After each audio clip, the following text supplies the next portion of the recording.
and welcome back to Sorry for Trauma Dumping. I'm your host, Alex. Hello. I'm here today with a good friend of mine. His name is Tyler, aka Frenchie, and he's going to share his story with us today. Tyler, go ahead and take it away. Yeah, hi guys. My name, as Alex said, is Tyler. One of the things that I've dealt with for a long portion of my life is being a former gifted and talented kid. I think one of the big things is when you're in school, it's a lot easier to have that motivation because you're able to have set goals every day. It's like this assignment's due this. This is when my test is, and I think I know at least for me personally, it's having a reward based system is one of the toughest things because I got an A on a test. I played basketball in high school, getting a varsity letter or earning academic all conference, stuff like that. It's stuff that you can tangibly set as a goal. And I think one of the big things is that's really tough to do as an adult. Is like even going back to college, I do sports broadcasting, I do podcasting, and putting myself in for award competitions and stuff like that. A lot easier in college where I'm not the one paying for it and we have set deadlines and know exactly what to do and there's an established system for it. Trying to seek that out as an adult, a lot easier when you're trying to get that gratification for your work. Right. Oh, for sure. I had just mentioned to you before we started recording that as it's different from my perspective and my way that I learned as being a kid in special ed. They make the goals, I guess, so much more achievable, and it's just kind of like little roads instead. They're like, okay, let's meet this tiny road. Okay, let's meet this tiny road, and more or less finding things that work for you in your everyday life to help accomplish stuff. I know for me, there was just tips and tricks that I learned as a child to overcome my I would say disability in a sense of comprehension and stuff. So I don't know what it's like to have farther end goals and to meet things and to set huge accomplishments. I guess for when I was taught, it was mostly oh, how can we make your everyday life easier? Not let's get this really big goal and do this thing. So it's a lot different. I totally want to hear your story and when did things get harder for you, or did you learn that making your own goals and trying to get them instead of having other people let's get to this? So I think one of the things is that it starts, early on for kids, the Gifted and Talented program in schools, earning rewards and stuff like that for good grades.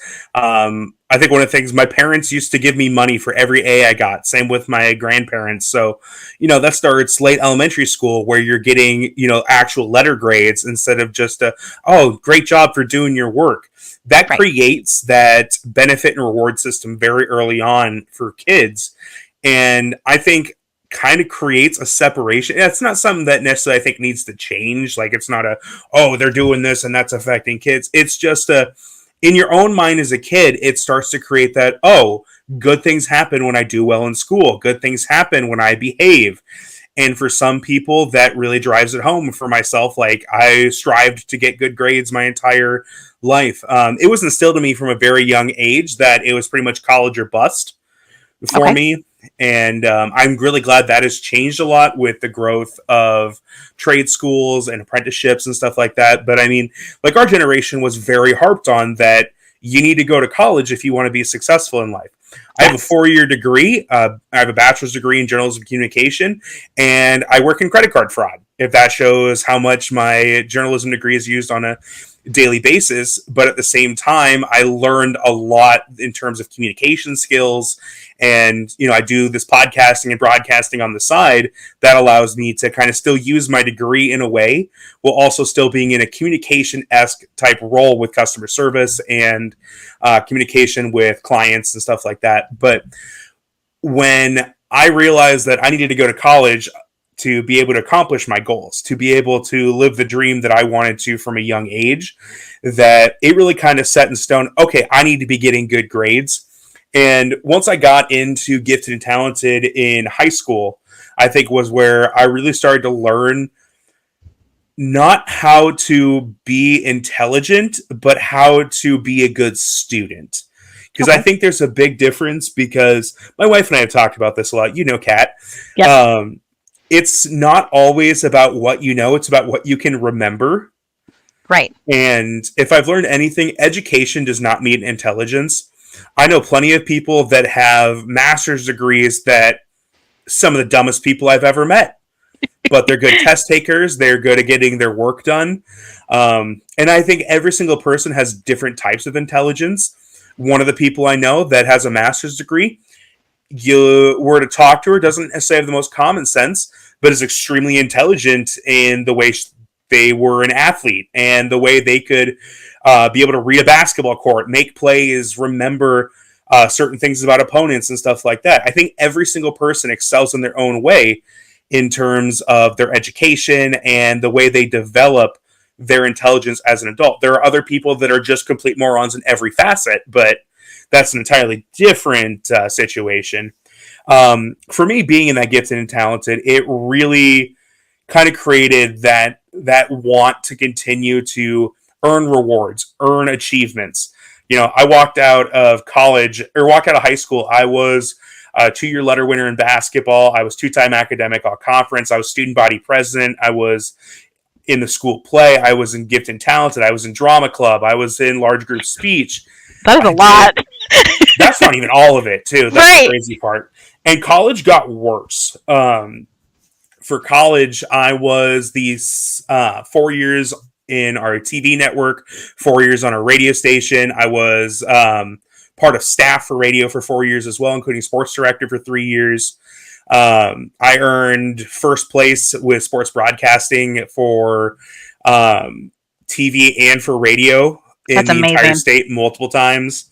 Uh, got it for writing. In my senior year, I worked 5 different jobs. I was sports director for the radio station. I was basically our main announcer for our live stream service. I was an anchor and reporter for our news side of things. And then I also worked as the editor in chief for first semester of my senior year, then news editor my second semester. And I also worked in our sports information inside and did 3 internships as well in college, 2 of which were in sports information as well. Oh my goodness. I didn't realize you had that much under your belt. Like, I guess I've only known you like on a more personal level. I guess I didn't know all of your academic stuff that you've done. That is crazy to me. In How college, I also did 2 school plays and also was on student senate for 2.5 years. And also was a student coach and student manager for the women's basketball team for another 2.5 years. Oh my, how did you balance all of that? Drinking and lack of sleep. I understand that. I graduated Phi Beta Sigma National Honor Society, which I believe that was our journalism one. Um, I think so. No, that was the academic one. I was in the top 10% of my class after freshman year. And I graduated, I think, with a 3.4 GPA, so it dropped a little bit as I took harder classes, but still really strong GPA, earning my bachelor's degree. I was in Sigma Alpha Pi, which was our National Society of Leadership and Success. I was one of the founding executive team members for that. Lambda Pi Eta, that was the journalism one. And I was also in the Society of Collegiate Journalists that I was inducted for my work in our journalism department, and won our Maggie Award, which went to the top journalism senior, which, yeah, it's actually hanging right above me. Oh my Uh, goodness. Oh my god. I am so blown away. You just named all of the stuff and I was like, he just keeps on going. He just keeps on going. That is amazing to have all of that just like to know. Oh my god. I don't even have words to describe all of that's so amazing. Um I'm not kidding when I tell people I feel like I peaked in college. I mean, I get it because I mean, now would you say? I mean, you obviously don't have as much of that going on. You still do keep extremely busy, though. I mean, you have. I know you have your work. You have the two podcasts, right? Yep, And then Weekly you. Weebs and Nerdy Talk. Yep. And then you also do your own. Oh my gosh, I know it. What is your broadcasting? Pardon my French media. Pardon my French. Yes, I knew that. And then, are you doing anything else as well? Occasionally I sleep, and Kat likes it when I spend time with her a little bit. Yes, that Um, makes sense. yeah, I think that's one of the tough things about, being that gifted and talented kid, being extremely motivated in school, is that I had all these things to be a driving force for me to, make me want to be super busy, be able to accomplish all these things, to earn awards and stuff like that. As an adult, there's not, you're not getting an all conference something. You're not winning an award for something. You can earn bonuses and recognition at work like Right, that, but I don't think it has the same impact when, you know, it's something that you have been working towards specifically. Like when I went to college, I set 5 goals for myself. I wanted to become a student ambassador. I wanted to make a National Honor Society. I wanted to be a speaker at graduation, which I didn't end up doing that, but I got to speak at our senior dinner, which to me was just as good. I wanted to win the Maggie Award, which was our top senior in journalism, and I wanted to earn a plaque that would be in the journalism trophy case, which I won 4 of them. oh my gosh. See, that is amazing just to know that you set those goals out for yourself and you made them. As an adult, like does that struggle now, or like do you still have like your own goals that you're still trying to make on a personal level with everything that you do, or are you just kind of like struggling now to find that? I definitely think it's a struggle as an adult because of the fact that you go from, like I said, you have all of these awards you can put in for that. You know exactly what you're looking for. There's recognition built in for schools, for top students, for top athletes, and when you get into the real world, I don't think we have that much of an incentive based. Right. Obviously, I think it's more of like personal. Like you can strive to get like I said, a bonus at work, get a higher paying job, get a new job, and I think that's also part of the problem with social media is that it has become a recognition based life Yes. where, oh well, I had this achievement in life and I got 300 likes on Facebook. I Yeah. post something else that I did that I thought was cool. No one else cared. It feels like it waters it down a little bit. Yeah. Everyone's posting on social media when they go on trips, when they get married, which I think you should. It's Yeah. it's a big accomplishment in life. It's a fun event in life. But I think with the growth of social media, that has definitely affected how we view those Yes. type of accomplishments. Where you want people to be proud and recognize you for what you've done, but it also feels like you're just going after likes versus it being an actual like internal recognition and accomplishment. Right. So a question I had for you Sorry. is research shows that some people who grew up as gifted and talented children often deal with things like perfectionism, fear of failure, and pressure to maintain high standards. Do you personally feel that that has ever been the case for you, or do you feel like you've kind of like had a good like head on your shoulders and you were able to like overcome some of those things? I think it's a really mixed bag. In the fact of perfectionism, absolutely not. There are days where I'm going to put my best foot forward in everything I do, and other days I'm like, it's good enough. Yeah. I think that's also just my anxiety mixed with depression and occasional laziness, where I'm realizing, especially now as I've gotten a little bit older, that not everything has to be perfect that I do. I'm Right. still striving to put my best foot forward in everything that I can and try to accomplish all that I can. But if something's not perfect, it's not make or break in everything that I do. On the same side of that, though, I do push myself, I think, harder than I would if I had grown up without putting those same expectations on myself. Like when I was in school, I knew I had to get a good grade if I wanted to go to college. I knew I had to do this to get a scholarship. When I got to college, I'm like, okay, I need to make sure that I don't feel like I'm wasting my money while I'm here. Right. Now looking back on it, it's like literally everything I accomplished does not matter outside of like on personal Mm-hmm. circumstances. Um, I think one of the things too, and this is something that Kat has pointed out, that I don't create enough time to just be with myself because I feel like if I'm just with myself, I'm disappointing other people, even though, like, taking mental health day, I'm really glad has become such a big thing. I actually just took one recently for work. This took a half day just to come home, watch some TV shows, catch up on stuff, and just hang out and not do anything. Like, I want to do nothing Mm-hmm. outside of maybe hang out with my cats and make dinner. Yep. And that's exactly what I did. But at the same time, you kind of feel like, okay, but I could be doing so much other stuff. I have other friends who are the same way, and it's not, an outside of the house stuff they do. It's one of my friends is very obsessed with, she wants to, make sure her house is clean, but also she does photography, she does baking, and she also raises two kids because her fiance is there, but he also has a job that he has to travel for a lot. I love her to death, respect everything that she does with keeping their house together and all things she's able to do with raising her kids. My obsession, and I think it definitely also includes ADHD, with I get hyper focused on stuff. I just watched an anime recently called Blue Period, and now it makes me want to draw. It's literally all about a high school kid discovering his love for art. I've never had interest in art. Right. I can That's barely draw stick figures.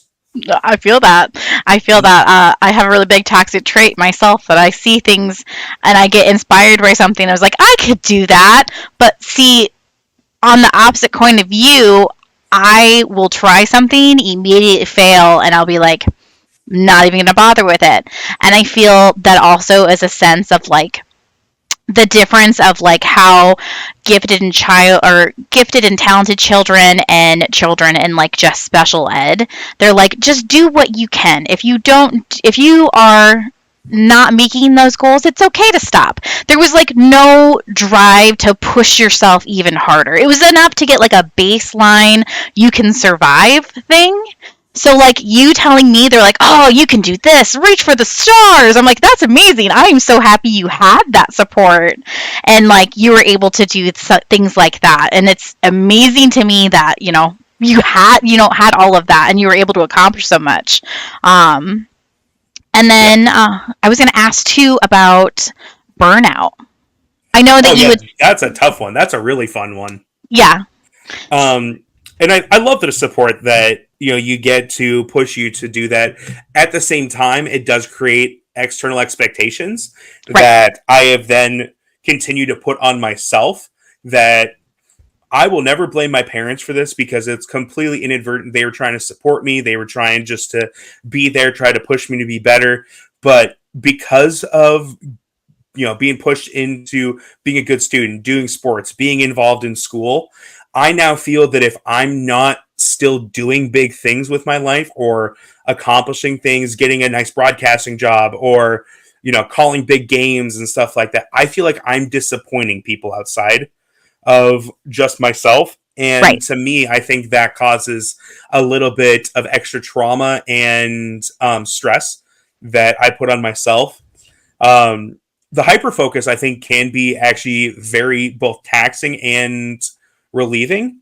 I see the Court of Thorns and Roses behind your head Yeah. there, and Hmm. Kat got me started on that book series. We did the dramatized audio that got me into audiobooks. So now when I'm at work, I try to listen to audiobooks. I'm actually currently rereading ACOTAR, and I'm on Silver Flames right now. That's Um, amazing. yeah, but I got done with ACOTAR. I started reading a lot of Greek mythology books. I've always had a love of Greek mythology, so now I've been reading novel after novel for it. I did All Throne of Glass, Crescent City, and the nice part there is that I don't have the attention span to sit down and read a full book, but I sure as heck can listen to a book 1.5 or 2 times speed as it's read to me, and I punch numbers into a computer. So That's amazing. it gives me a little distraction from work while also allowing me to be productive and Right. to experience books again, which it sounds really stupid to say, but I forgot how fun reading is because I don't have the attention span because of my ADHD to sit Right. down. And it's another one of those things of like people like, oh yeah, reading is soothing and stuff. To me, it's like I need to finish this book so I can move on to the next one. So are And you even the type of person like when you're watching a show, you're not sitting there watching a show, you're also doing something at the same time? Or are yes, you I'm like, always fidgeting on my phone. Okay. I didn't know if if you were, because for me, I'm the complete opposite. If I am watching a movie, I'm engrossed. I cannot focus on anything else. Same with music, same with like my work. It is so hard for me to multitask because in my mind I'm like one thing at a time, moving slowly. To you, for me, when I listened to you, I was like, "Oh my god, there's a train going that way. There's a train going that way. How are you able to to go do all of that? That is amazing to me." So it's one of the reasons I struggle a little bit with subbed anime Okay. because I have to focus and read it. Mhm. Versus Mhm. if it's dubbed, I can still listen to it, visualize it, catch as much as I can, but I can also play video games while I have it on either TV or have it on my phone, something like that. I can listen to a book while I'm playing a game or something like that. It really, I think, allows my brain to focus in actually more Okay. because if I'm only doing one thing, I my brain is like, I'm bored. I don't want to do this. Okay. Um, that's why, like, I for a while I was watching shows over my lunch break and would also like try reading manga or something like that. And eventually, it just got to be a little too hard to focus. Mhm. So trick now that Kat taught me was when I go to read because I just actually read like my first physical book in like 5 years recently Okay. and finished the Twisted Tales Go the Distance Hercules book. Okay. And I would go listen to lo-fi on Spotify. No lyrics, just like calming beats and stuff like that. Focuses my head. Got through the book, and I thoroughly enjoyed it. I've picked up a couple more physical books. Now I'm just trying to find one that I can actually like, physically get into and enjoy Right. because the ones I've been reading haven't been like as exciting to me or enough for me to really get into the story itself. Right. Is there ever a time you turn your brain off? Like other than sleeping, obviously, but like are you the kind of person that with all of that you have to be doing something? There's not ever a time you're just like, all right, I'm only doing this task to like, you know, calm myself or I'm losing words today. I'm sorry. Again, that's another thing that I deal with. I don't think it's necessarily a turn my brain off and just chill type thing. And something Kat has pointed out to me is like I sit on my phone a lot and I disassociate, which like endless scrolling doesn't do anything to help me. It's trying to take something like that and turn it around into something more enjoyable, whether it's, instead of scrolling through Facebook or Instagram, I'm sitting there and reading a manga on my phone or reading a digital book or I'm listening to music or something like that and playing a game where I don't have to sit there and think about anything. I'm just enjoying what I'm doing. Right. But I don't take enough time for myself, and I know that's been a problem since high school. If it says anything, when I was in high school, when basketball season would be done, as Pep is currently sticking her little paw through the door trying to get in because her food's in here. Um, Basketball season would be done, the school play would be done, and month left in the school year, the month of May, Mhm. basically. There would be days I would just get home and just take like a 2.5 hour nap, and get up for dinner, go upstairs, play some video games, and go to bed because my Yeah. body finally sent, oh, we can relax a little bit because there were some days when basketball and the play would overlap where I would go through my school day. I would go to play rehearsal, get done with that, go grab food, come back, and either get on the bus to head to a game or we would have a home game and I'd be there for the game beforehand. But I'd be there early because I'm like, there's no point for me to go home because I live 10 minutes out of town. Right. So Oi. I'd be at the school for 14, 15 hours. And, I still have days like that. I go work a full 8 hour job and then I go call a football game or a basketball doubleheader that I left the house at 7:40 in the morning and I'm getting home at 10 o'clock, 10:30. That we're up Right. to those 14 and a half hour days. That is insane to me. That I don't know how you do that. My I can barely balance my everyday life, and I am not nearly that busy. And this is why I'm not having children. No, yeah. Kat was on one of the episodes to talk about why she is child free, and you were a big topic in that as well of why you guys both agreed why you guys are not having children, which I think a lot of people are moving towards today. But I guess with you guys, yeah, you're just so busy. There would be no way. And you, if you did, you'd have to sacrifice something that you love and enjoy for that. So that would be really hard. Mm. Um, with all the things that you do, like, is this something like long term goal that you are like, yeah, I want to keep doing this until I reach these goals, or like any, like, for I your personal goals now, because you still have a lot of stuff going. So I didn't know if with those that you're like, yeah, personal goals are just this is just your life now. Well, I mean, the ultimate goal has always been to create, a full-time opportunity doing sports where I can mix those two things, and my full-time day job is doing sports or sports broadcasting, or something along those lines, podcasting, whatever the case might be, show hosting. And there's been stretches that was the case where right out of college I was working in Keokuk, but I was a little depressed because I didn't know anyone down there. I didn't make enough money. The people I worked with were great, and it was a really good opportunity. Met some great coaches and players. Had some cool chances to interview some interesting people down there.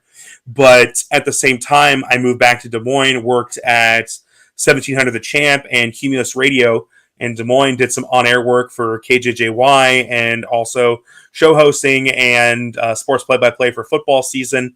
But it never really turned into anything full-time. And that was around the time that I realized, okay, I need to make a more, substantial leap in my regular career to make more money to be able to provide a good life for me and Kent. So that's when I started working in business development at Carl Chevrolet Stewart, and had mixed experiences there. Love some of the people I work with, but overall didn't have a great experience. Had a lot of anxiety and depression that developed there, and just eventually decided that was no longer for me. It's the only job I've ever actually quit without having something else lined up. Oh my And god. working my job that I do in credit card disputes and credit card fraud, I really enjoy what I do.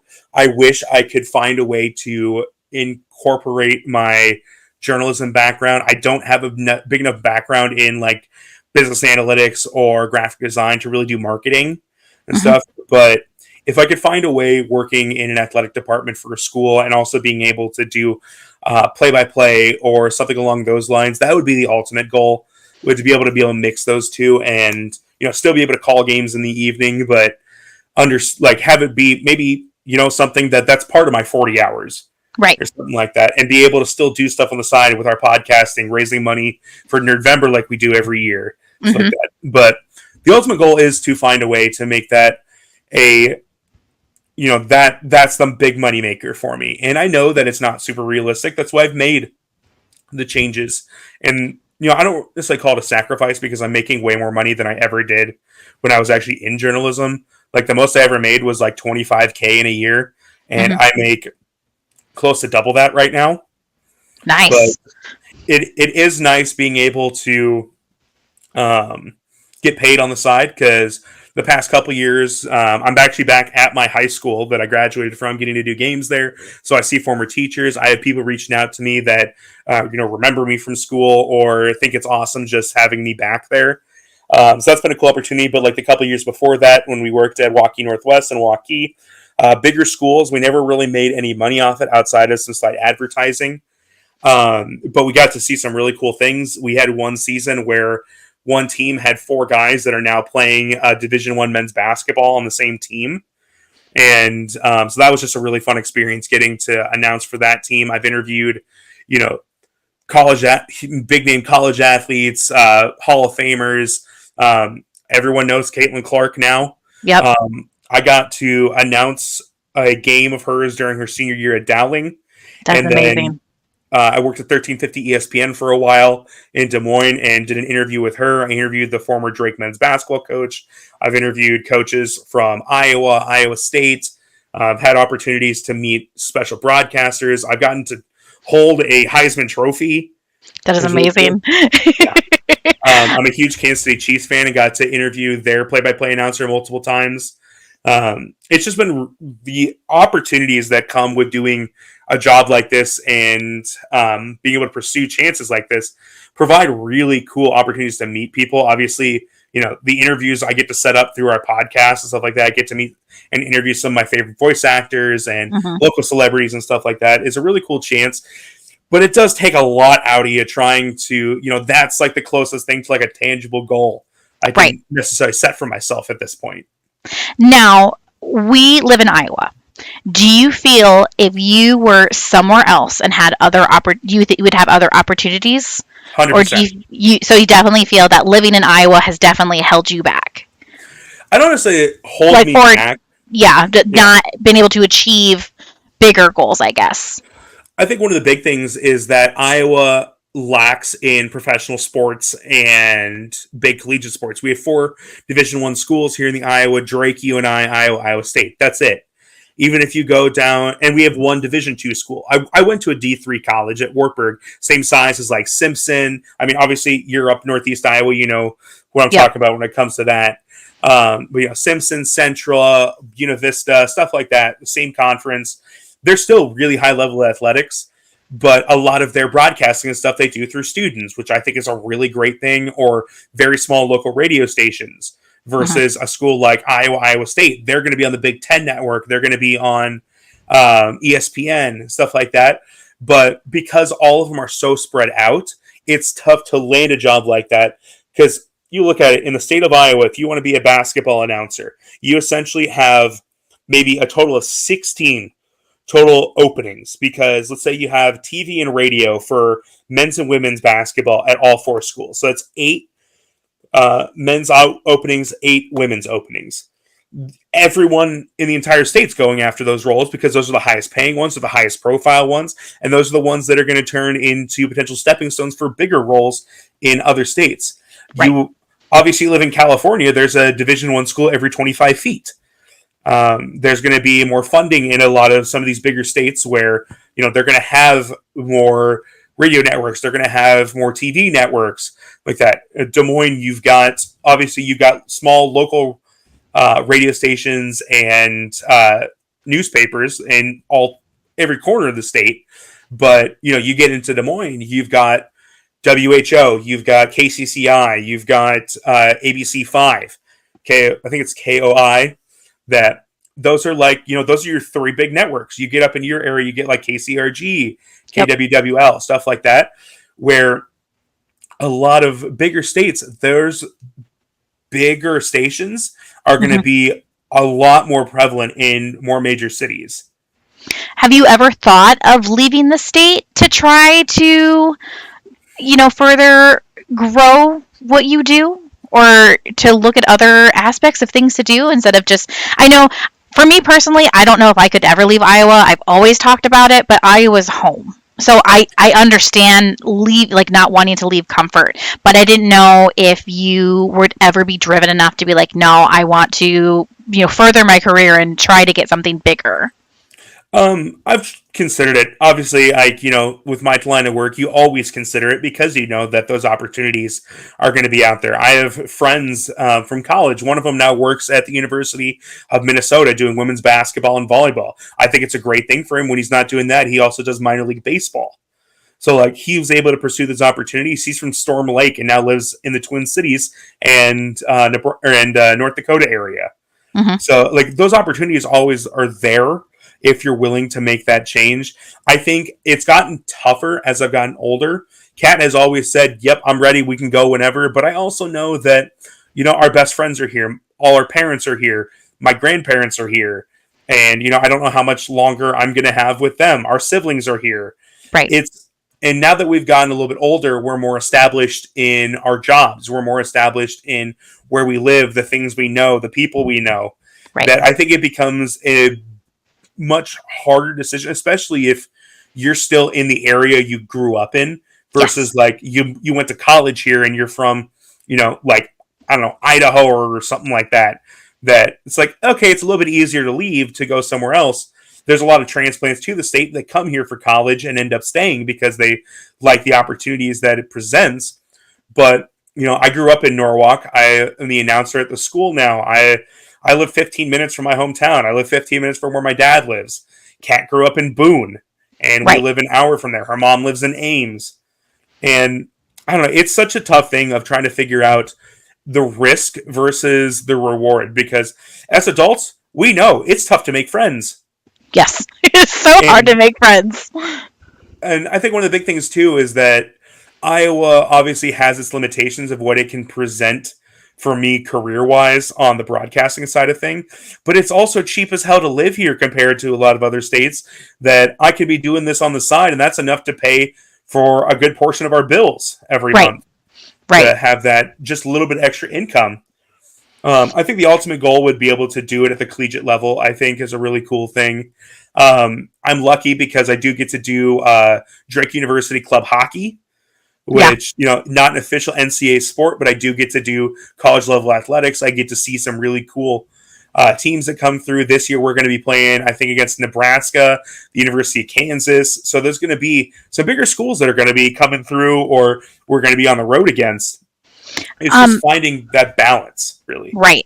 I know there was talks. I mean, I know in this area they are trying to bring in a different football league as well. Have you heard much about that as well? There's always talk. I know Waterloo actually just started like an indoor football team or arena Yep. football team, They and have I'm the pretty arena, sure, the Woo. Yeah. yeah, and I'm pretty sure it's already close to folding, from what I've heard. And well, I Um, know. I think it's like supposed to be arena football. mhm. They're supposed to play at the Dome in Cedar Falls, and as far as I know, everything's like up and ready to start next year. And they were looking at like pursuing bigger things. They already have like conferences figured out, and I was just like, even for Iowa, like that would. I guess bring in more if it would get big enough, but I know starting brand new sports and stuff like that would be hard. Arena football specifically is very difficult because that league has undergone 4 different facelifts and iterations of it in the last 15, 20 years. Right. Obviously, everyone knows the Iowa Barnstormers. The Yep. Barnstormers, back in the 90s, Kurt Warner's a really popular name. This area was originally from, I think, Cedar Rapids, went to UNI and played in Cedar Falls, went from, a grocery bagger at Hy-Vee to a Super Bowl MVP with the Rams and started with the Barnstormers. His jersey's retired, hanging in Wells Fargo Arena downtown here in Des Moines. They've jumped from the Arena Football League, the original Arena Football League, like 25 years ago. They moved to New York. I think became like the New York Dragons. Then that version of the Arena League essentially folded. We got the Barnstormers back here as kind of an Arena 2, which was like Okay. a secondary level. Then a bunch of teams jumped over to the Indoor Football League, the IFL, Hmm. and then like the other version of the Arena Football League folded. I don't really know what point we're at right now, which is kind of crazy because of the fact that some of these teams have really cool owners. Like Bon Jovi used to own the Philadelphia Soul. I did It not even know that. That's Yeah, amazing. it was Bon Jovi, and I think the other one was Ron Jaworski, who's a Hall of Fame quarterback from the Philadelphia Eagles. Okay. Um, the Kiss had a team that was, I think, that was still in the Indoor Football League called the LA Kiss, Oh my gosh. and they would actually perform at games with Paul Stanley, not Paul Stanley. Wow, I'm stupid. Ace Frehley and Gene Simmons, I think, were the two owners. I can't remember for sure. Okay.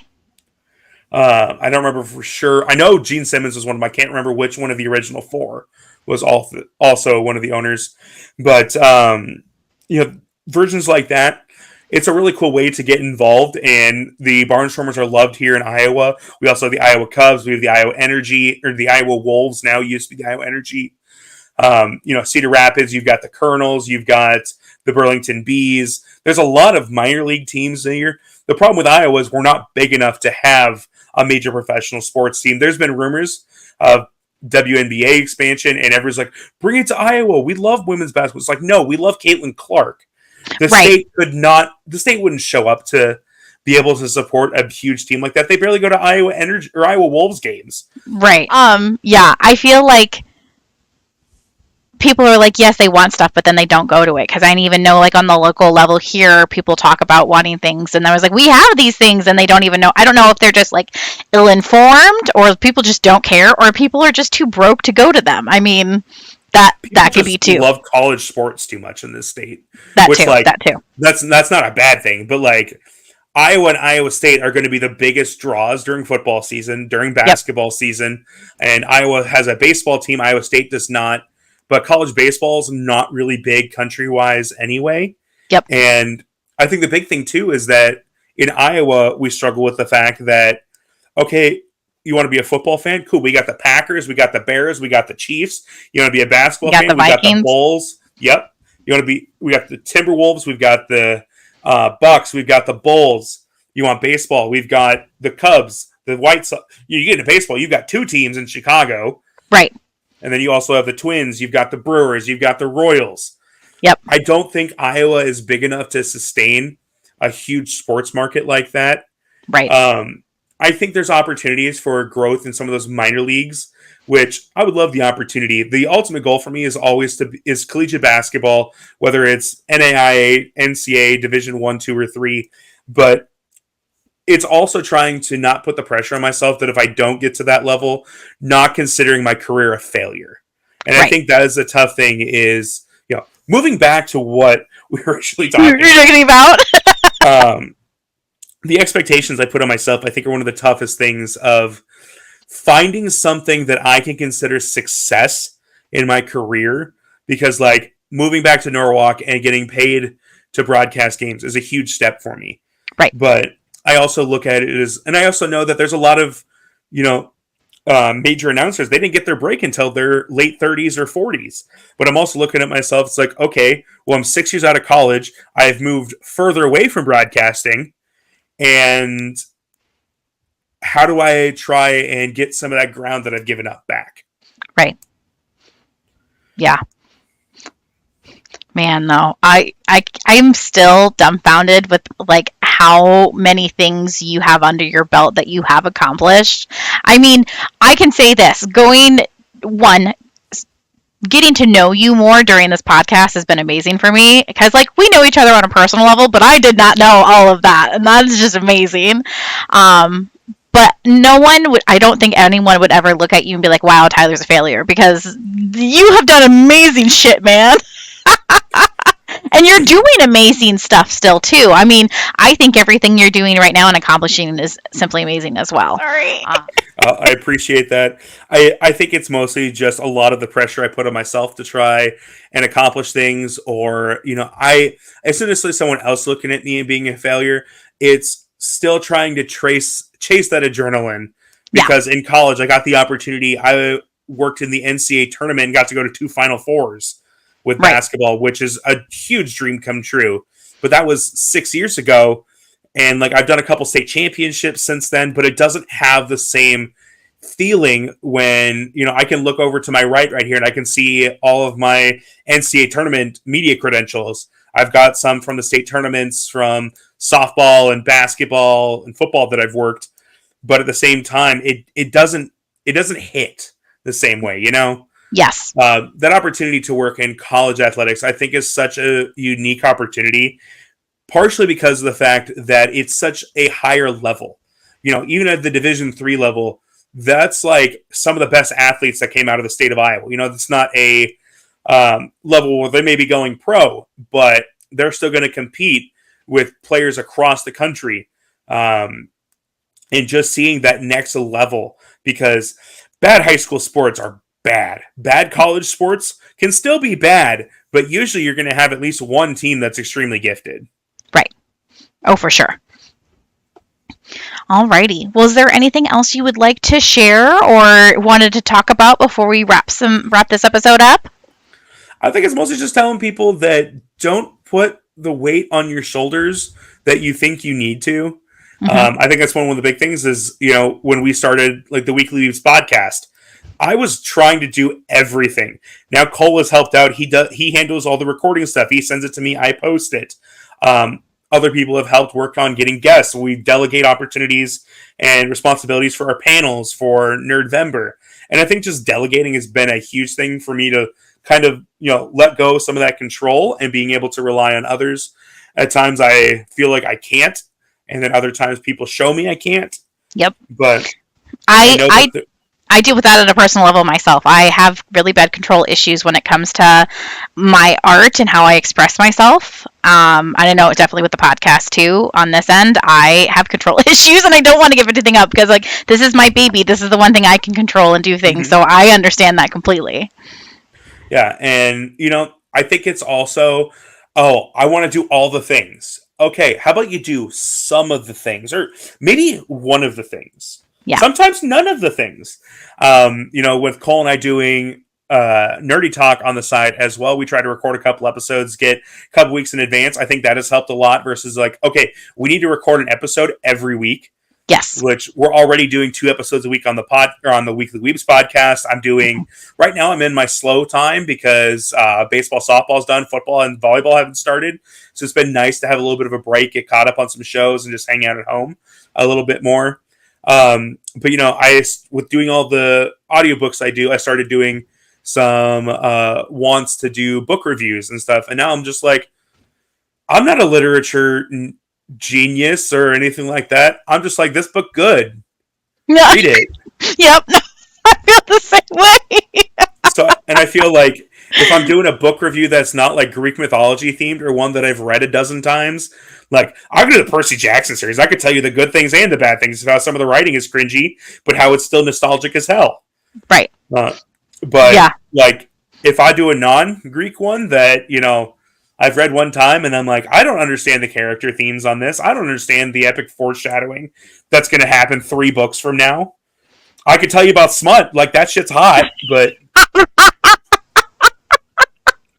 No, yeah, nope. I feel the same way. I think mine is more like a hyperfixation thing. If I hyperfixation thing, I can learn everything I want about it, but don't ask me to try to teach someone else because my brain don't work that way. It's like I like it, it's good, it make me happy.